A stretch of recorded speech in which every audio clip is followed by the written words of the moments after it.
everyone, welcome back to another edition of Seconds Out Live. I am in the hot seat this time around, not the co-host, the host, and I'm joined by another co-host, not myself. Can't be joined by myself. I was rushing around for a late replacement as Danny and the two Joshes weren't available. I was thinking, who could I get on to discuss and bounce back and forth off? And I was landed on deputy editor for a bloody elbow, my good friend Dunner Corby. Dunner, good to see you. How's life? Great. Thank you very much for having me. I understand that when you need someone who is going to be available, who is going to not be doing anything socially, who's not going to have any friends to speak to or any family to spend any time with, you come to me, and I appreciate that. Isn't that why Gotham threw at the bat signal anyways? Like we need to come up with a bat signal for yourself, but that's what I've thrown up and you've answered. Well, look, exactly right. And I think, Bruce Wayne did have a life though, but he would go above and beyond, I guess. I mean, he had famously had a life. He's like the richest guy, but yeah, it doesn't matter. I survived. Forget about a life, but do you have a cape? I know you have a hat, but do you have a cape? No cape yet. Fair enough. Right. Well, it's not just myself and Dunner who are key to Seconds Out Live. Of course, your contributions in the chat with questions, comments, whatever you see fit, we'll get to throughout the show to add to the discussion for what is a packed week this week, with finally the grudge match nears ever closer. Eubank Jr. and Conor Benn get to grips with each other after getting to grips with each other verbally through the media. If you haven't already, before we start, make sure to click the like button, subscribe, as each and every contribution does help a long way.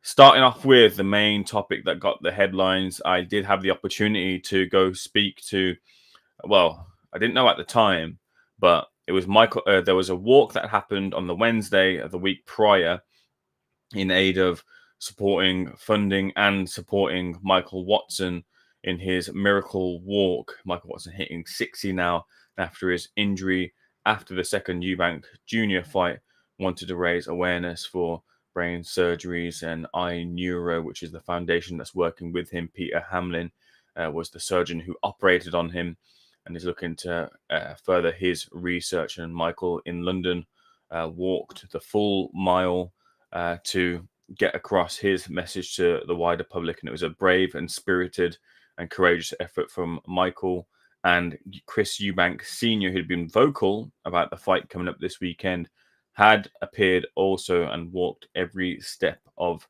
the way with Michael and shouldering a lot of Michael to support him in getting him over the line. It was a beautiful moment, a beautiful thing to watch. And after that, and in the break as well too, some reporters had the opportunity to speak to Eubank Senior, and he made his position forthright on the question that was sort of hanging over this fight as to whether he would be appearing in any shape or form, but in the corner, as people wanted to know of his son ahead of this legacy fight, grudge fight with Conor Benn. And he's made his stance clear. He said, no, he will not be party to the fight, doesn't want anything to do with it, and doesn't want the fight to happen. Full stop. Dunner, first of all, what was your immediate reaction to seeing those comments from Eubank Senior? Yeah, look, I think he's probably, there's nobody more qualified to talk about it, right? Because he's been through, you see him there with Michael Watson, and Michael Watson's still feeling the effects of what happened the first time they fought. And I believe he has talked about there being a little bit of a weight issue in that fight. And because the division was new at the time, I think. And then in his son's career, right, he had to watch what happened with Nick Blackwell. Now, obviously, that's a very different situation because that wasn't a direct result of what happened in that fight. But I think that Chris Eubank Sr. has been through it twice. He's seen it happen to his son or in one of his son's fights, and he has seen it happen in one of his own fights. And I think he is somewhat in the right. It's a very concerning fight. We were talking about this off the air because it's right on the knife edge where if Eubank struggles to make the weight, then he's in grave danger. But if he makes the weight fine, then actually Conor Benn is in grave danger because you're talking about a massive, massive size difference. You're talking about someone who is not naturally supposed to be at the weight. And I think it's dangerous. And I think I can completely understand how Eubank Senior, who's been in there, fought at the absolute creme de la creme top level, has been around serious injuries in boxing and has seen the impact, still sees the impact to this day. I think he is making a whole lot of sense, even though it's not what Ben Shalom and Eddie Hearn want to hear. Before we discuss the weights side of the conversation, I wanted to ask you, and this is the conversation that I've been having in the aftermath with some of the people I've been able to interview, as the impact of sometimes having your family member in the corner for you for fighters in the MMA world. I wanted to get your take on that and some of the relationships and how that's developed and how that's helped fighters. But in boxing, we've seen very clearly that happen throughout the generations. Most notably in this generation, you've got Daniel Dubois, who has Stan, who's now more active in the corner as opposed to being in the periphery and shouting instructions. And you'd see Daniel look over to Stan and get that advice, and he'd seem to take a lot of support from that and affect some of the things that he's been saying ringside. And now the choice was made to bring Stan more involved directly into the corner. Clearly a fighter who draws confidence and draws comfort from someone being there. But sometimes fighters don't want that. I remember Amir Khan actually in the exact opposite. His mother used to be ringside, and you can audibly hear her shrieking and like screaming, and Amir effectively after a point asked his mother not to appear ringside anymore because it was too much for her and maybe a bit of a distraction for him when he was trying to focus on the fighter in front of him. But in the MMA world, what are the relationships like? What fighters have drawn strength, still have a family member in their corner done? Yeah, I mean, look, it's something you see as frequently in MMA as you do in boxing. Now, it's very rare because the sport is so young. You'd have someone with experience. Like it's just there hasn't been time for there to be a Chris Eubank Senior and then a son who's as big as Chris Eubank Jr. That just hasn't happened yet. But you look at, like, I guess the best example of that would be like Antonio McKee and AJ McKee, the former Bellator champion, who's believed to be one of the best featherweights and lightweights in the world. Antonio McKee was a great fighter in his own right, a legend of the sport, competed everywhere. And Antonio obviously has transferred on his skills in a great way. And then, of course, you see, Andy Aspinall's in the corner of Tom Aspinall, who is, the heavyweight champion, and it can work. Obviously, these personal relationships, they get a little tight. Like, I know that a lot of female fighters you'll see in the UFC, their coach will be some degree of like a, if it's not someone in their direct family, it'll be, a husband or something like that. And that can be a little dicey at times. But no, I think it generally tends to be beneficial. That bond tends to be beneficial. You see it in other sports, teams who have the two brothers on them tend to do well. So as far as I can see, I think it's generally better to have the full support of your family. And obviously Conor Benn has that, right? But Eubank, not quite. Do you think there will be the danger that Eubank Senior is warning of, and more so in the UFC world, you see fighters on the scales and they're shaking up to the scales and they're just barely making it, and they're shaking back off the scales, and all sorts of kind of weight cuts, and you get to see a bit more of the weight cut that they're going through, where they're wrapped in the tin foil and towels, and they're obviously in real distress. In the boxing world, it doesn't seem to be as severe, but maybe there might be more behind closed doors than we get to see. But it does happen in the boxing world. We've had types of fights like this where fighters have gone up. Eubank Senior made reference to Kell Brook versus Gennady Golovkin, and there was a lasting effect on Kell Brook where he'd broken the orbital bone, his eye socket. And in the aftermath, in the very next fight against Errol Spence, which he appeared to be winning, then the other eye socket went, which is apparently something that can happen once you've broken the first one. We've seen Amir Khan step up to fight Canelo Alvarez, and that ended emphatically. These sort of fights do happen, and clearly they do have their inherent dangers. But weight cuts and jumping down to weights where you're walking weight at does happen very regularly throughout boxing and UFC. Do you feel the danger is there, as Eubank Senior saying, as pronounced? Yeah, no, I think it's definitely a very serious concern. And like I was saying earlier, it's a concern either way, and it flipped pretty dramatically, right? So initially, right, it's can Eubank make the weight? I mean, he can, right? He's made it before. He made it when he was younger for sure, but he can make it now still. He has made it for fights. I mean, has he made it for a fight this competitive? Yeah, he got knocked out by Liam Smith, but he can make the weight. It's whether or not it's safe to do so as he continues to get older. But if he makes it okay, if it's all good, if he's fine, then the concern immediately goes to, well, he's so much bigger than Conor Benn. And I mean, like, if we just call a spade here, he's a higher level fighter than Conor Benn without the size difference. Like, he's a fighter who has competed at a higher level against better opposition, even if they were pound for pound the same. So then you factor in the fact that he's 20 pounds bigger, and it's just it's a concern. I hate rehydration clauses. I hate a rehydration. They don't do that ever in MMA pretty much. And you'll see it. You'll see guys make flyweight, make bantamweight, 125, 135, and then they'll be 160 on fight night or 150 something on fight night. Diego Lopez was fighting Danny Ige, and he weighed in, I think, for his first fight at 145. Then they moved the weight into 155. By the time he was fighting Danny Ige on fight night, he was into the 60s. So yeah, I would be concerned about that much as well. And I really just in general don't like a rehydration. If he's so big that it's a danger and you need him to make sure he doesn't bulk up, then you shouldn't really be doing the fight in the first place, would you? I think that's almost kind of what Senior is saying in so many words. Yeah, I would like to say in the aftermath of the conversation I had with Eubank Senior, was pretty disappointed by some of the questions and some of the answers from promoters and on outlets that were referencing the interview, or at least maybe weren't appropriately referencing the interview, but were talking about the interview with Eubank Senior. And some of the responses were that maybe it was the wrong answers at the wrong questions at the wrong time.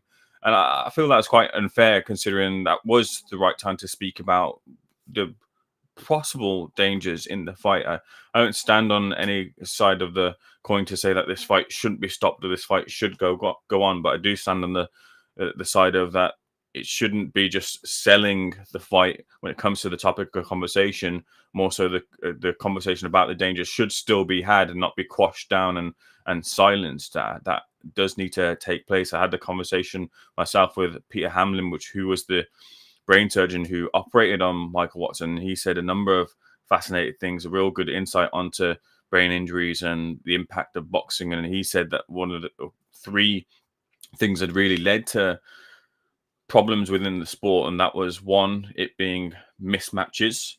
And to some degree, people are suggesting that Eubank Jr. has a lot more experience than Conor Benn. Eubank Jr. has faced contenders where Conor Benn hasn't faced contenders or a live fighter since Cedric Paynold. One of the other issues is there being same-day weigh-ins. Now, there isn't a same-day weigh-in as such for this fight because Eubank Jr. and Conor Benn are weighing in on the Friday at 160, but Eubank Jr. does have a rehydration clause placed on him where he has to wake up at 8 a.m. On the Saturday and weigh in at 170 and no higher. He can then rehydrate throughout the day to whatever weight he sees fits after that point. And then the other thing, there being not the appropriate medical equipment on site and given quickly enough should there be a problem. That seems to have been sorted for since the impact of what happened to Michael Watson took place, and they have clearly, sorry, I should say, it's better, had put those provisions in place in every fight across the UK to make sure the urgent care is given should urgent care be needed. But the other two things are still something that should be discussed surrounding the fight and not quite silenced. I was also quite confused, and I did speak to Ben Shalom about it because he was saying in the aftermath, look, clearly Chris is unwell and shouldn't be broached, I guess, or riled up into giving a response. Didn't feel like I riled him up by any means. It was a invite to an event where I wasn't certain he was there, and I'd already confirmed my attendance, irrespective of Chris Eubank Senior's attendance. I didn't know he was going to turn up at all, and I didn't put a camera in his face by any means. A more experienced journalist who'd spoken to him beforehand had asked the question of him as well. I just got the answer that he did get, and Ben said, I said to him, it seems quite convenient to say that this person might be mentally unwell after the fact. And I said to him back as well, too, if you think he's mentally unwell, why would you want him at the fight, which is causing him so much distress? Those two things don't really kind of add up to me. And Ben gave his response to that. But Eubank Senior, bottom line on it, isn't going to be there at the fight. And I guess we discussed the fight as a whole. Now, Dunner, in terms of the way you weigh it up with the rehydration clause in place, with the experience of the two fighters, with some of the whispers surrounding the camps as well too. We obviously, as reporters within the industry, hear have our ears to the ground and we hear a number of things. What's your way of thinking on the fight, and who do you think and how do you think the victor gets their hands raised? Well, first off, just to go back to the point you were just talking about, just in your defense, when would be the appropriate time? Would it be when he's like, is there ever going to be an appropriate time? Is he ever going to be fit to be talking? I think it was the perfect interview. I thought it was great. I thought you did a good job, and he gave good answers. And I thought that that Eubank Senior spoke eloquently. I think this whole thing of him being like mentally not well is a couple of years old, and it's convenient, and it's interesting that a boxing promoter would be someone telling you that that's inappropriate or whatever, given that he's the promoter who's putting on a fight like this in the first place. So either way, that's that part. To answer your actual question that you just asked about the fight, I think look, it does all come down to how they end up making the weights. You hear stories a lot of the time about Eubank Jr. struggling in the camp or not training the best. I mean, he is kind of infamously not the best trainer, right? So I think in general, I would imagine, like I say, it comes down to the weigh-ins. It comes down to how they cut the weight. And if, like, Conor looks incredible, obviously, but he's way above where he will be fighting and where he will be campaigning. And, Eubank needs to make the weight properly. And if he does, I think he should have no problem. And I think he could do some serious damage. If he doesn't, then Conor Benn is absolutely capable of doing some serious damage to him. So it all comes down to Friday, and actually Saturday morning as well, whatever time that weigh-in is going to be. Justin Bleezer, let's jump into the chat for the first time. Justin says, come on, Ben, backing Conor Benn to get the victory. I will ask Vinny, the videographer in the background, to create a poll for us. Actually, let's get a barometer on what the fans are thinking, what the Seconds Out Live listeners are thinking as to how the fight ends up. Let's get the poll started for who do you think wins the grudge match, Conor Benn or Chris Eubank Jr. Let me know once the poll's up with your votes, and we'll read out the results at the end of the show. But Justin has already logged his vote for Conor Benn. Legend27 says, fights off, Conor 8218 Easter eggs. Topical little joke there from Legend27. Champion's got his fingers crossed. I think he maybe wants the fight to be stopped. Thunder Road, good to see Thunder Road here in the chat. Says, Eamon could be Portsmouth away on a bank holiday, but he's here, I assume. I am here. Make sure to tap the thumbs up. I completely agree. Make sure you do that. And the poll is sort of obscuring my way. There we go. The poll is just gone. Thumbs up for the fellas. 1-0 Portsmouth in 50 plus minutes. By the way, yes, we were losing and are still losing as it is in the 77th minute. Not expecting too much from the closed season. Hoping for some of the standout players to stay for the next season. We can build upon it. But that's enough football talk for the moment. Abdul Rahim says, hi, Seconds Out and chat. How are you doing? I'm doing well. Don't know, you doing well? I was doing okay until I heard from Abdul. Now I'm doing great. Like, comment, share, and subscribe. Appreciate the support. Whitaker and Smith win. Next up, Eubank Jr. versus Ben. I hope the fight this time, and I will only believe when both are in the ring. Hope to see the fight this time. A lot of people are a lot of people are very interested in the fight. I'm not saying I'm not interested in the fight either. And this appears to be one of the few mainstream fights done that boxing can actually make in the UK, where it bleeds over into, for all intents and purposes, Good Morning Britain are going to be there. They've covered the fight. Piers Morgan's had them on his platform a number of times. This is one of the few fights that can really translate over, Dunno, right? Oh yeah, absolutely. It's massive. It's huge. I mean, it's huge because of the dads, obviously. I mean, I don't know that. Like, I'm not sure that the winner comes out as like this big, huge megastar, unless it's Chris Eubank Jr. I think, because he's already the bigger star of the two. But like, I think if Conor wins, does Conor come out and immediately become like this pay-per-view star that is, fighting for world titles? I'm not sure. I think that Eubank probably does come out of it and fight Canelo, I would imagine. So that would be big, or whoever wins, Canelo or Skull. Sorry, I should say. But I think that it's a gigantic fight. I don't want to see a rematch necessarily. I'm happy that I think there's maybe not a rematch clause, or there is on one end. Oh, there is. Oh gosh, two-way rematch clause. There's a lot of stuff in this fight that I'm just like kind of sick of in boxing in general, like rematch clause, rehydration. just like stuff that just makes it less fun.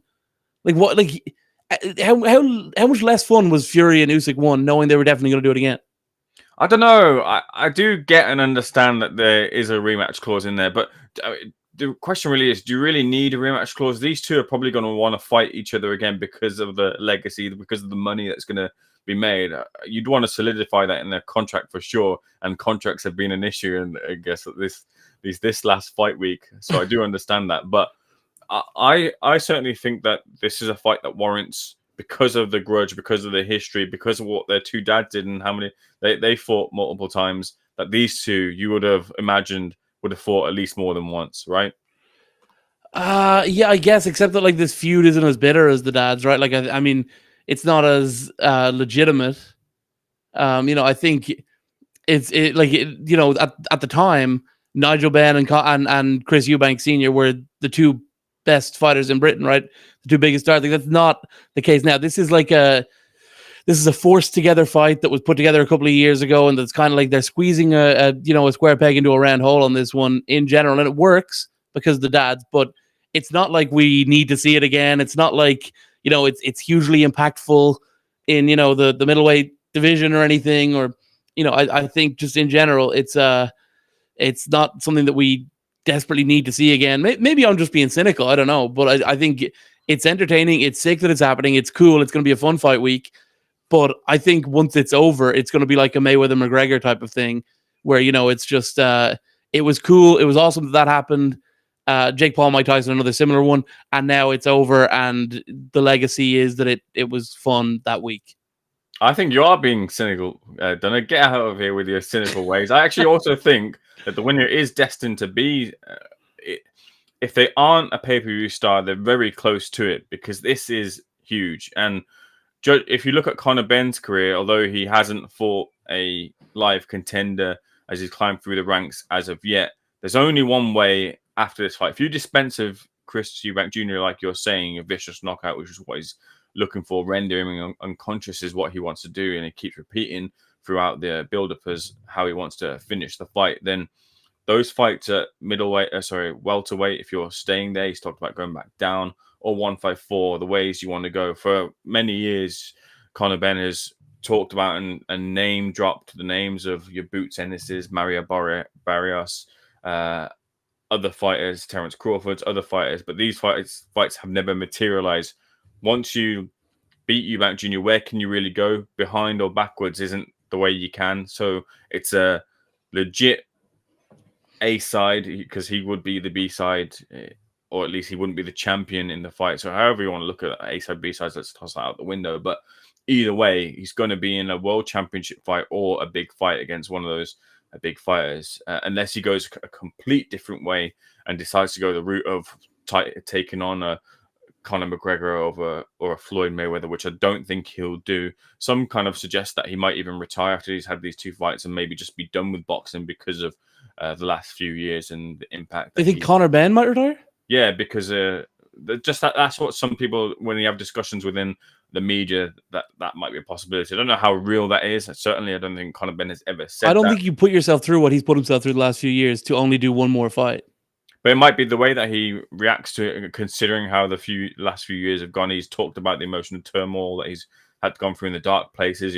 Would you really want that? That's a question for Conor Benn. Anyways, I don't want to go too deep into that discussion. But either way, if you beat Eubank Jr., you have your rematch. The only way is big fights. You can't stop the momentum there, and I think you would be in a pole or a very key position to. And by the way, if Eubank Jr. loses, because I would have Eubank Jr. as a monster favorite. I would have him as presuming he makes the weight okay. I would have him as like a 8-1, like almost like unbackable favorite. I would think he's definitely going to win this fight. But if he loses, then he should definitely hang him up, because it is over if Conor Benn is beating him. And the way that Conor would probably end up beating him, because I don't think it's going to be, a 10-round decision where he outboxes him or anything. I think if Conor beats him, Conor will probably have knocked him out. And I mean, if he's losing to a Conor Benn level guy who's that much smaller, it is game over for Eubank Jr., I think.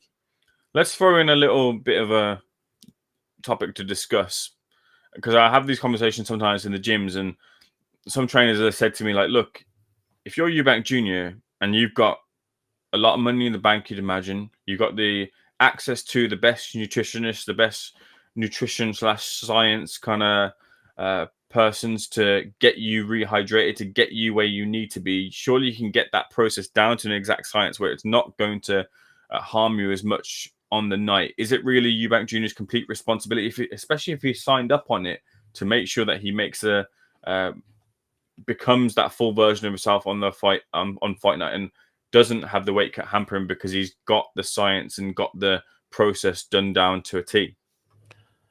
Yeah, I think so. I think that's probably about right. I mean, look, it adds an extra wrinkle to a fight that is, like, on paper, not like, again, like, the rivalry is interesting in the same way that the rivalry between, like I say, Mayweather and McGregor was interesting and compelling, but it's not a compelling fight, I don't think, on paper anyway. Like, just if you took out all of the other stuff, it's, a guy who's been out for years, who was never like a top contender at 147, fighting a guy who has been a mid-level contender at 168 and 160. It's just not something that would really get the blood going if it weren't for the name. So yeah, I think it does make it all. All of this stuff just makes it more compelling as a contest. Going back to the chat here, Fabian Asensio says, "Hey Chris, how about 14 to 16 ounce softer gloves and big headgear so fighters truly are protected? All of the sports, the athletes are protected. You in favor of that, Dunner?" Yeah, I don't know. I think, I guess so. Well, boxing and combat sports seems to be going the other direction. You had They have 4 ounce gloves in UFC. Now we've gone to bare knuckle, which seems to be getting more bare prominent. knuckle is popping off, dude.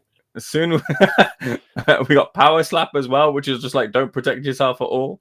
That's true. Yeah, do not protect yourself at all times. So we seem to be going the other way than Fabian suggests anyways. Ryan says, "Gutted the first time I've solved YouTube notifications. Just I was about to go to Tesco. Shut early bank holiday. Enjoy your time. Enjoy your bank holiday. By all means." Well, he's not here. He's left. So I say get lost. You can catch up. Jeff Joffrey says, "So this is true then?" No. Well, Eubank Senior isn't going to be involved in the fight, but the fight is still happening. Barbera Helm says, "We've got some interesting names here today. Fair play to Junior paying for the other fighters who didn't get paid for Ben 2 drug test failures. To make it fair, Eubank should have no weight drained fighter. Eubank will smoke Ben." He's cast his vote there. Barbera Helm is assuming this is a gentleman for Eubank. But that wasn't a topic I'd put down in the headlines, but don't know. Eubank Jr. did come through with his promise to pay for camp expenses, and the fighters seem to appreciate it too. Yeah, I mean, look, it's an incredible gesture. Eubank has always been good at that kind of stuff. I mean, his eye for public relations and marketing and stuff like that is second to none in British boxing. And yeah, that's another. I mean, it's a classy move. It's a classy move, and it's tough for someone like Eddie Hearn to turn around and say there's anything wrong with it. He called it a publicity stunt. Yeah, it is a publicity stunt, but it's like also like if a good thing happens and it's a publicity stunt, it's still good. It's still, I mean, if it's a publicity stunt, he still got it done, right? I did ask Ben Shalom if he'd be willing to match the gesture, and I didn't get a response that said yes. Right. Yeah. So moving forward, Ryan says his brother, rest in peace, with boxing-related brain injuries too. I let Eubank Senior, of course, yeah, and like Dunn had mentioned previously, and like we know that. And Michael Watson, what happened to him will clearly be one of the reasons and motivations as to why he doesn't want this weekend to go ahead. Thunder Road comes back and says, "I mentioned Dunner. You got the first name spelled right. K. It's not with a K. It's with a C. Last week when Danny did not want to do a solo show. Good job, Aaron. Dunner Colby coming off the bench in Fergie time like Ole Gunnar Solskjaer. Is that the first time you've been compared to Ole?" No, I actually am compared to him all the time. You've seen me play football. I am about Ole Gunnar Solskjaer level because I have about 2 good minutes of playing in me. DB Cooper 1. Hello to DB Cooper 1. Shout out to DB Cooper. I think it's really him too. I want to know how he got off the plane. You like DB Cooper 1, don't you? Love him. I prefer DB Cooper 2, but yeah, DB Cooper 1 is cool. He says, "Oi, Sparrow McGuigan's." Well, I'm not going to say that. Long time no see, fella. Good to have you back. Is he talking about you? Yeah, I think so. Well, Barry, well, you're not any. I mean, you look nothing like Barry McGuigan, with all due respect. Well, no, I don't. Anyway, Aeon says Senior is a knobhead. His son's going to war regardless, so he should be there with him. What about that side of things? So, caveat this: neither of us are fathers, so I guess we can't really put ourselves in those shoes. Not that we know of. Not that we know of, sure. But there are a lot of people who mixed reactions to this that are saying, "Look, regardless, you should be there." Yeah, no, I think that's an argument that makes a whole lot of sense, and I mean, if he feels so passionately about it, then he should. If he doesn't want to be at the fight, he should certainly be at the weigh-in, and he should be at, the fight week, and he should be checking in with his son. But I guess, look, the relationship is strained, and he's really disagrees with what they're doing, and so I respect whatever Senior wants to do. He's earned it. AMTV says enough respect to Seconds Out, I presume, honouring Chris Eubank Senior's wishes. Gotta say here, Seconds Out has no official line as whether the fight shouldn't be on or should be off. Just a discussion as journalists would do as to the fight as a whole. No official line as to whether the fight should continue or not. It's standing completely neutral on it. Ryan says, rarely does the kid turn out as good as the father. Marvis Frazier versus Tyson was brutal. Don't think Joe stayed on corner duty afterwards. We discussed this and we said maybe that Julio Cesar Chavez Jr. might be the best son of a legend, right? Yeah, he's right up there, right? I mean, he's world champion, but I mean, you talk about being better than the dad. I mean, that's not even close. So, I mean, I guess you talk about the person being better than the dad. It's not really fair because he's not a legend at all. He's not like even a really noteworthy fighter. But I guess like Tyson Fury and John Fury probably is the best example. John was someone I think if he had a bit more backing and a bit more notice, he would have done more in the sport. No. Yeah, but would he have been Tyson Fury? Would he have been world heavyweight champion? I'd be surprised. Would he have even been Tommy Fury and been the YouTube boxing champion? I don't know. I think he would have. I think you're being a little bit unfair to Big John Fury. All right, but in practical terms, he was not a boxer of renown. He was not a legendary boxer. I don't think you would call him that. Apparently, he's legendary bare knuckle. But yeah, I think you would. I think that's the example. But you're kind of cheating if you give that example because it's not really fair to John. And you've told him that, right? Yeah, I tell him every time I see him. I like to let him know that he's worse than his sons.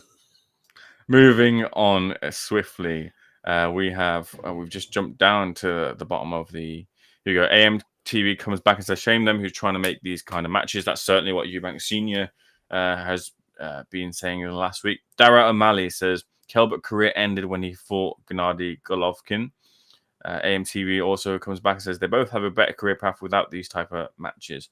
Well, it might be the better career path, but I would certainly say that the amount of money that's on the table wouldn't be there. Maybe even combined fights if they didn't decide to fight each other. Hayes Avera says disgrace of a father. Another one who's weighing in on the other side of the conversation. Ryan says I don't get rehydration clauses in any fight. Doesn't sound healthy. I only use gym for health and fitness and go through liters of juice water during decent workout. How does it work? Essentially, it's the process of I wouldn't say I'm an expert in this, but I have been using a sweatsuit to get down the weight myself. But it's a process of draining down as much as you can the water weight in your body to get down to the weight and then holding it. And then after you've made the weight, effectively rehydrating back to an appropriate level. So you see fighters put on a stone or even more after fights, but as long as you've done that process appropriately as opposed to crashing it, which is where there becomes problems, and then that really can affect you on the night. But you could see if a fighter doesn't do it right, then they might not hold a shot well, they might be sluggish in the ring, all sorts of things. That's why it's got to be down to an exact science. But absolutely, a conversation maybe with someone in Eubank Jr.'s team might be warranted to get more of an insight onto that, Hayes. And certainly this week, that's what I'll be looking to do. He also offers here, people complain about weight difference when these are literally fights commissioned with over 90 pounds difference, bruh. That heavyweight division, get that. And there's been a lot of talk about the potential that maybe they have a super heavyweight division. Yeah, I mean, that Thomas Cardy fight a couple of weeks ago was pretty tough to watch. I think it was like a 400 plus pounder against Thomas Cardy's like 280 or something. And he ended up like, I mean, when they got in the clinch, his knee buckled immediately. He went down under it. So yeah, I mean, that's not ideal at heavyweight, but heavyweight's a little different. I mean, these people are, when you get past the point of 200 pounds or whatever, I mean, or 220, whatever it is, generally the difference is not as significant as if you're a 170 pounder, or in this case, a 168 pounder, 160 pounder against a 147 pounder. That's it. Was there Gigantic. a punch involved? Remind me in that fight with Carter. Or was it just a case literally leaned on him and it went? Yeah, leaned on him. Well, he got punched and got put down at one stage once the knee was gone. But yeah, he lost by TKO. So Wayne Bullard says, "Hayes, don't get me started on Wayne complaining. He makes Roy Chubby Brown look like a supermodel." By the way, this Wayne guy, I looked him up. He's a real looker himself. I know that. I think he's on about me, anyways. Right? Yeah, exactly. Yeah, exactly. Senior talks about what it means to be a gentleman, but I'm not gonna. Actually, I won't touch that that topic from Hayes. Jeff Joffrey says Conor just seems tougher to me. Let's move forward on. The biggest fight in Son's career, and not to make it about yourself. That's another thing that some people have said, maybe that Eubank Senior's ego is, and because he's not involved, is something that he's finding tough to deal with. I wouldn't say that would be the case, but I have seen some commenters say that might be part of it there. And you can imagine that someone of Eubank's, where he'd been to and the spotlight that he had, that you would carry some ego in some degree. All fighters must do to get to where they get to, but I don't think that's, in my opinion, a key contributor as to why he's speaking as forthright as he is on the fight. I've just figured out who JN is. Do you know who JN is? He's commented GFC. Yeah, well, I mean, I know that it's someone who's never won a GFC fight for sure. But yeah, shout out to JN, shout out to Lewis Fard. I saw in the chat as well. He's around. He was calling me an MVP glazer. I mean, coming from someone who is literally on Turk's payroll is it's good to hear. I think those two guys, I'm happy they're in the chat and that they're watching and they're not on with us, because I mean, you want interesting conversation, you don't go to those two guys. I'll tell you that much. Oh, you should see the interesting conversation that happened between Jonathan Nagyev and Gunman Boxing yesterday. That was that was stellar. That was absolutely stellar. Maybe that definitely warrants pay-per-view. He also says, "What do I do? What do I do?" That's a little inside baseball. We won't explain that on today's show. What else have we got here? Johan Wick says, "Who has Eubank beat as of lately? Who's a forward-pressing fighter? I can't think how he does on the back foot." Well, he did beat Liam Smith. Liam Smith has then said, look, there was a lot going into, and I had to crash the weight myself, and it was a weight camp as opposed to it being a camp solely focused on the fight. But you have to take the fight for what it was, and he did beat Liam Smith, although I think it's fair to say it wasn't the form of Liam Smith that we saw in the first fight. So, and Eubank Jr. said himself, he in verse actually also had issues going into the fight as well too. So, but it's a credible win on his record. What else have we got here? MVP Mount Rushmore from JN. How much money does one man need? It seems unfair that so many decent boxers will earn less in a career than if you can earn in 36 minutes. And I think maybe that's part of why Eubank Jr. made the gesture to pay for some camp expenses for fighters. Ryan says he actually ordered Uber delivery now. So yeah, I'm sorry, Ryan. I actually think you're great, and I appreciate you sticking around. We have some nicknames for you. Big Chungus offers Corby 1, Kenobi, and Dunner. Don't do the second one. Don't say that. But yeah, I like them both. I like all three of them. Dunner the Dilemma is the best. But yeah, Lewis Hart back in the chat calling me a bum again. You know, there's a reason his name starts with L. I'll tell you that much. Winner fight to Dunner Muhu. I don't know about that one. I don't know who that is either. It's all about JN. No, don't worry. Martin Mulligan, good to see you, Martin. It's always about the money. Fighters' welfare is always last, surely. All boxing fans should know this. And Thunder Road says, Dara O'Malley, no Riakporhe. He was scheduled to fight Okoli on another card, but Okoli pulled out with injury. I don't know if this was for certain, but the possibility maybe that I would have thought that once that fight had pulled out, maybe they could have put Riakporhe on this card, potentially against in a rematch with Jack Massey. Both fighters looking to get back on the comeback trail. Might have been a fight that could have been made. But it wasn't. I wouldn't have minded a little trilogy with CBS either. Yeah, well, CBS is on this undercard. Yeah, that's what I'm saying. I wouldn't have minded. You know, instead, I mean, Brandon Glanton is good, but I think a Riakporhe trilogy would have been sick. Either way, it's an interesting undercard, right? Like it's small, right? It's like a tight undercard. What is it, like 4 fights? 5 fights. And let's move into the undercard, because these undercards recently, of course, with the Saudi Arabian involvement with the sport, have been a lot more packed. One man might suggest that these cards are as deep as the Atlantic. That's a line I've stolen from the Gentleman Gunman Boxing. But yeah, these cards for boxing fans can appreciate a lot better undercards. And this, for me at least, seems to be a lot better in health than some undercards of the past, that's for sure. It features Liam Smith versus Aaron McKenna, What a Anthony fight. Yard versus Lyndon Arthur in a trilogy fight. I've seen a lot of criticism about that fight. Chris Smith versus Brandon Glanton, and one that you wanted to talk about, Vidal Riley against Siobhan Clark. Yeah, I mean, that one is the one that kind of jumps off the page, obviously because I followed the whole social media thing, but I think in general that one is like, that's the real test of the medal for Vidal Riley, isn't it? You know, an Olympian like Chev Clark, who this is his last shot at being, you know, at getting up the levels, because obviously he had the delay with the Olympics and because of COVID and everything, and then he opted to. I mean, he kind of went the opposite route of Vidal, where Vidal probably could have stuck around the amateurs for God knows how many more years and got into his 20s, got to around where he is now, and maybe gone to an Olympics or maybe not, and you know, he opted to turn professional with the Mayweathers a few years ago, and I think really fascinating fight, and I genuinely think it's a complete pick 'em, but I would probably edge it maybe towards the younger Vidal. What do you reckon? Before I ask, what do you think of how Vidal's been able to balance his boxing career and the whole YouTuber side of things? It seems to me he's got the right balance, because he wanted momentum in his career, which, like you mentioned about being Mayweather, and the fights just didn't seem to materialize. Got onto boxer promotion. They started giving him more fights. He's climbed the ladder, won the English title, I believe it was. Had fights across the country. I think he fought in York Hall, I remember being at as well too.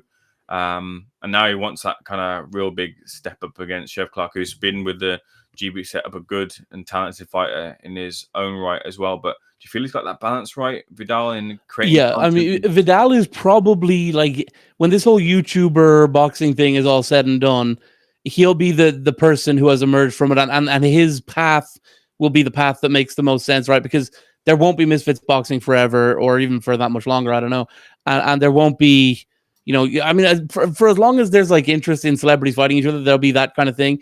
But in terms of people who make a sustainable career while also doing the social media thing, I think Vidal is going to be like the poster boy for that. And I mean, certainly if he can keep climbing through the levels and end up, you know, fighting for a world title or something like that, he would be a great example for young fighters in the sport. I think this fight is probably going to sway around the halfway mark, and it'll be a case of fitness as to who gets the Yeah, and that's where you nod. go with the younger guy, right? I don't know. It might be the more experienced guy at this point. I think Chev will take a lot from the last fight, because he could have won that fight and he just needed that little bit more. And he had a bad start, but you learn from that. And I think that's a big occasion that Chev was on, and he's in another big occasion. Vidal hasn't been, although he's been in amongst those big occasions. This is one, the biggest one for him to date, and those sort of things might play a factor. I don't think it fully will, but you've got to manage those moments. But I think this is one that really kind of goes on a decision as after the halfway point, and I think either man could take it. I probably would favor Vidal to get to the point, but by no means is Chev out of the fight at all. No, but it's fascinating. I think it's probably the that one or the Liam Smith one are the most exciting on that undercard. But it is like, I prefer a nice 4 or 5 fight undercard with all sick fights, as opposed to, like, you know, you get to the arena at 3:30 and you're there for 6 hours and you're watching all sorts of people. I prefer the way they're doing it now as a consumer. So I'll just brush through the rest of the undercard. If you want to comment on anything, don't know, feel free to do so. Liam Smith versus Aaron McKenna. I think a real good fighting prospect and a real jump in talent, or at least levels for Aaron McKenna to take on Liam Smith. So fair play to him for wanting to take on the opportunity. I think Liam Smith will want to prove that he's got a lot more left in the tank after the disappointment of the last Eubank Jr. fight, which really kind of gets to him and grits him, and he wants to make as big as a statement as he can and probably call out Eubank Jr. As he goes on to take on Conor Benn. But that's a fight he wants, and he will take a lot from of course, his brother flipping the script for many who thought Joshua Waxy was going to come in and beat Callum Smith, and a lot of people were questioning where Callum Smith was and what was left in the tank. And those are the same sort of questions that have been asked of Liam Smith, and he's out to prove that a younger fighter like Aaron McKenna is a bit too soon for him for taking Liam, who's got a lot left in the tank and maybe another world title still in his pocket. Anthony Yarde versus Lyndon Arthur. This is a trilogy fight between the two. A lot of criticism about this fight as to whether it was really warranted or wanted. I think for me, if you look at it from the point of view, and also in the context of Lyndon Arthur also retiring, but he did say that this is a fight that would get him out of retirement. But I think in the context of Anthony Yarde's career, I think he's got all the talent in the world to win a world title and be a big star outside of just boxing. He's had a number of fights where he obviously he kind of jumps at a certain level, then jumps up to a big opportunity, then it kind of comes down again and then looks for another one. And those fights in between are sort of like, they don't quite have any meaning other than getting him into the position. They don't have a hook on them. They don't have any kind of interest outside of the one before the one, which was a tagline this weekend for Dalton Smith. And this fight does have some form of storyline between him and Lyndon Arthur, and that is a bit of intrigue. And looking forward to seeing that. Lyndon Arthur will, of course, have his own want to and desire to upset the apple cart, but this, for the way the second fight went and the way that he felt that in the first fight, and of course it was the case, it was during lockdown and he'd lost family members, maybe he shouldn't have been in the ring. He did prove that the second time around that it was a fuller version of himself, and I expect to see that Anthony Yarde in against Lyndon Arthur this weekend. Crispin Smith versus Brandon Glantner, a real good fight. I expect this to be a hard attritional affair between the two of them, as a lot of Chris Smith fights are. To his detriment, sometimes he ships a lot of punches, but that gives him the opportunity to grind down his opponents, and then he might take one, but he can give back 2 or 3, and that's when he really chips away, and then he gets on top of his opponents, and it becomes a Chris Smith tidal wave coming into a sweep to a victory. But questions got to be asked. Benavidez, he was on the losing end in that fight. Where does he stand right now? How much does he have left in the tank? And that'll be seen against Brandon Glanton, who's a good operator and packs a good punch as well too. So real Ramirez. Good fight. Say again? Ramirez. You said Benavidez. Oh, my apologies. Ramirez, you're right. But yeah, that could be a real show stealer, that fight. Really could be.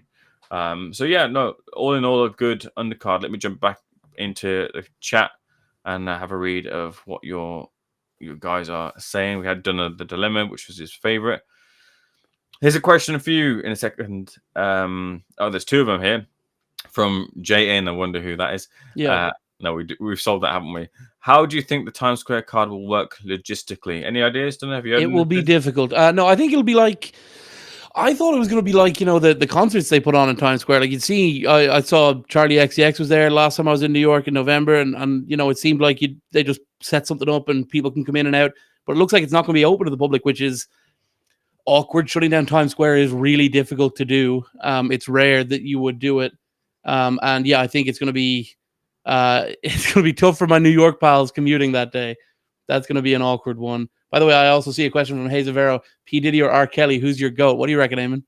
I'm not answering that question. Let's go to this other R. Kelly is here. mine, by the way. What a musician.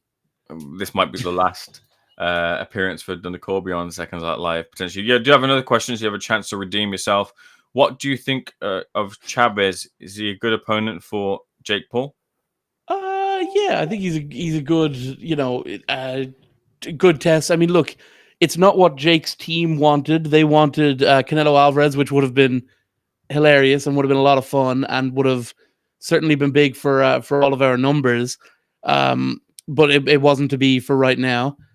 And then, they were going to go for Tank, which was weird and wouldn't have made a great deal of sense. But I mean, I tell you what, a fight with someone like Tank is compelling because it's like Tank is so much better. But you talk about the weights. And Jake Paul is a legit, big cruiserweight. And Tank is a pretty small lightweight. So that would kind of make for an interesting exhibition of sorts. But yeah, that didn't happen. So they've had to kind of scramble, and they've gone and got Chavez Jr. And look, if Chavez Jr. shows up locked in and ready. Like, he's a former world champion, not a cruiserweight, but he's a former world champion. He's knocked out Andy Lee. I think it's a tougher fight than people think it is for Jake.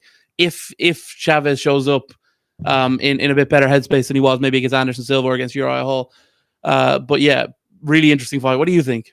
I did have a small, brief conversation with Andy Lee yesterday, post-fight in the Fighter Hotel, and I asked him about Chavez Jr. versus Jake Paul, and Andy Lee's comments were something that I'll discuss with you maybe off. He didn't have a good opinion of it. Off camera, so we'll discuss that at a later point. Dunno. Jumping back into the chat, Jim Smith says the boxing glove and resistance bands on the door handle are just for show. In your background, you're completely right, because it's a boxing glove that it's not a big boxing glove. It's like something you'd stick in a car. I can't wear these. And resistance bands. Well, you do have very small hands, so small hands of stone. And the resistance bands, they're not resistance bands. They're simply just the accreditation bands from shows that I've been to. Matchroom VIP guest. How about that? Which one was this one for? Okoli versus Sislak, and then Ben versus Van Heerden. I think this is a media day. So they're not resistance bands by any means in terms of... You talk about a live dog, by the way. Van Heerden was a good live dog. Him and Chris Algieri. Chris Algieri, former world champion, remember? Well, I don't think at that stage in their careers they were particularly live dogs, but nonetheless, it made for an impressive highlight reel for Conor Benn. Jim Smith says, I went fishing once, hated it. Great to hear. Moving forward, who's talking about Andrew Tate? I don't know who's talking about that. Someone in the chat. No worries. Gunman Boxing. Gunman Boxing is here. No way. Gunman Boxing is actually here. My brother. Who do you want to see Whitaker Brook up next? Gunman Boxing, first of all, that is our next topic for the day. But myself and Jonathan Nagath completely, we were just enjoying your interviews last night at the Fighter Hotel as we were doing our work here. They brought us tremendous joy. So keep up the great work, Gunman Boxing. You're very much doing some really good and fun work within the sport. So keep it up. Big Chunga says, definitely a P. Diddy fan. Definitely not. Tank versus Paul would be close. Chavez Jr. was never that good in his pump. I disagree with this, Dunner. We've talked about this. I believe Chavez Jr. on the rise was a real good, exciting type of fighter, and then he sort of fell off a cliff after the Sergio Martinez fight. I think he got a couple more wins, but Brian Vera he stuttered against, and it all just kind of dropped off afterwards. And then the infamous meme, unfortunately, but it became a meme of Chavez Senior holding his face after the Danny Jacobs fight. After that, it was a real downhill stage. The thing, though, is like people like vastly overestimate the level that Jake Paul is at. Like, he should, if you were ever a world champion, if you were ever competing with someone like Andy Lee, like if you were knocking out someone like Andy Lee, and being in there with like going 12 rounds with Canelo, facing the likes of Danny Jacobs, like you should. Even though there's a big size discrepancy, and even though you've been through the ringer, in your personal life, you should be giving Jake Paul a fairly good fight, no? I don't know. I'm not sure as to the life. Well, no. You hear a lot about the life that Chavez Jr. has been leading, the parties and such after. In fact, I spoke to Steve Geffard, who was the sparring partner to Jake Paul, and he kind of felt that Chavez Jr. had been clearly abusing his body outside of camps, and those sort of things take this toll. And what is he, 40? Coming up to 40 now? 39. Just turned 39. So actually nowhere near 40, but Right, nowhere near. I'm hopefully nowhere near 40, and we'll stay that way. 100%. But no, look, I would think if Chavez Jr. has anything left, he will show up. I'm just concerned if Chavez Jr. does have anything left. So we'll see. Moving forward to our last couple of contributions before we go into our final topic. D-Money Corbs, terrible. Yeah. Donna Ding Dong. I like that one. I like that one. Eubank Jr. versus Ben, predicting the winner, which knockout round and pre-fight breakdown. We've been through that fight a lot. I think Eubank Jr. is going to knock him out in the 5th. Ryan says, where are you from? You don't have to answer this, obviously personal information. My address is 20. No, from Dublin, Castledonk. There you go. Shout out Johnston, though. That's from, isn't that where Errol Hawani said you're from, Johnstown? Yeah, that's where Ariel said I was from. And you're good friends with Errol, right? Love him. But he doesn't know where you're from, right? He actually does know where I'm from because I'm from the same area as P.T. Carroll. So Ariel and I are very close friends. You know, I was going to work for Uncrowned, but it didn't work out. Timing wasn't right. Timing was right indeed. Well, the timing was right for Ben Whitaker. Landed a big overhand right on Liam Cameron last night. A grudge match in its own right. Ben had a lot of stick, a lot of criticism as to how the first fight went with the over-the-top rope incident, and Ben felt he couldn't continue. And a lot of doubts were thrown his way. A lot of criticism was thrown his way as to whether he quit, whether he could continue, whether there was an injury. All that was whether he was all hype and had the talent to match the showboating and entertainment that he delivered on the night, but would he be able to climb the ranks? And Liam Cameron, look, a good fighter in his own right, and has had a tough path to getting back to the sport. But the rematch was on. It was contested over 10 and 12 rounds. Eventually, it was 10 rounds, but it wasn't needed as it was finished in the second round. But some controversy after the controversy, I should say properly, after the fight, involving the fight, of course, both before the fight ended and after. First of all, the contention is, was the stoppage premature, Dunner? You saw a clip of it. What do you think? Yeah, I saw it. To me, I didn't see the whole fight, so I didn't see like how badly he was getting beaten up to that point. To me, not the best stoppage. Could have given him a bit more time. But you were there. You watched it live. What do you reckon? I was there, but I didn't see it live. I was busy. Unfortunately, you know what it's like at shows where you have to go grab people and you're backstage, and sometimes you miss fights. Unfortunately, completely missed the fight because I was speaking to Barry McGuigan post Lee Cutler's loss to Sam Egrington. So I didn't see it live. I caught it on replay and asked some of my fellow media members as to what they thought about it. And there was mixed opinions as to whether it was premature or not. So I clipped myself, and I thought that Liam Cameron probably could have been given a little bit more time. And I don't agree with the whole. And this was a topic as well when it came to Joe Joyce versus Carlos Takam, because they say like, oh, it's so many unanswered punches, but it's a block, not an answer to a punch. It's a little bit of a dip, not an answer to a punch. I think it's offense is seen as an answer to a punch, but I would say that if you're defending yourself from a barrage, then that's how you answer. That's how you defend yourself. And I think it seemed like Liam Cameron was in a position to, although he was hurt, was in a position to still defend himself and probably could have been afforded. But I'll tell you what, Jim Smith disagrees. Jim Smith reckons it was a good stoppage, and that if you look at Liam's facial expression when the referee steps in, that kind of says it all. So I guess that's the argument being made in the chat. So look, at the end of the day, Whitaker can now move on from this kind of whole sorry chapter. I know it was an emotional night for him, and the press conference, there were some tears and all of that, but I think he's been through the ringer. I mean, he brings that upon himself a little bit with the way that he fights and the style he chooses to fight. Like, I don't know that you can fight the way he does in the style that he does and then also complain about people online, like, mocking you when you lose. You get me? Like, I think that if you want to fight the way that Whitaker chooses to, then that's awesome and it's sick, and it's what made him a star. It's what made him, one of the biggest. Like, he's one of the in terms of social media following and everything, one of the bigger names in British boxing at the moment. And that's the downside of it, is if you're struggling and if you find a way out, or if you get injured or whatever it is, people will mock you and people will be preying on your downfall, as Ben Shalom was saying to you.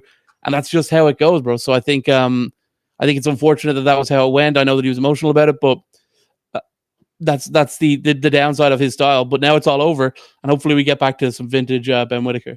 Ben Whitaker was called classless in the aftermath when he went over to the Cameron corner, and that's also fair. I think they were kind of goading him a little bit, but I think more time with Andy Lee, he'll be all right. He won't be doing that kind of thing anymore.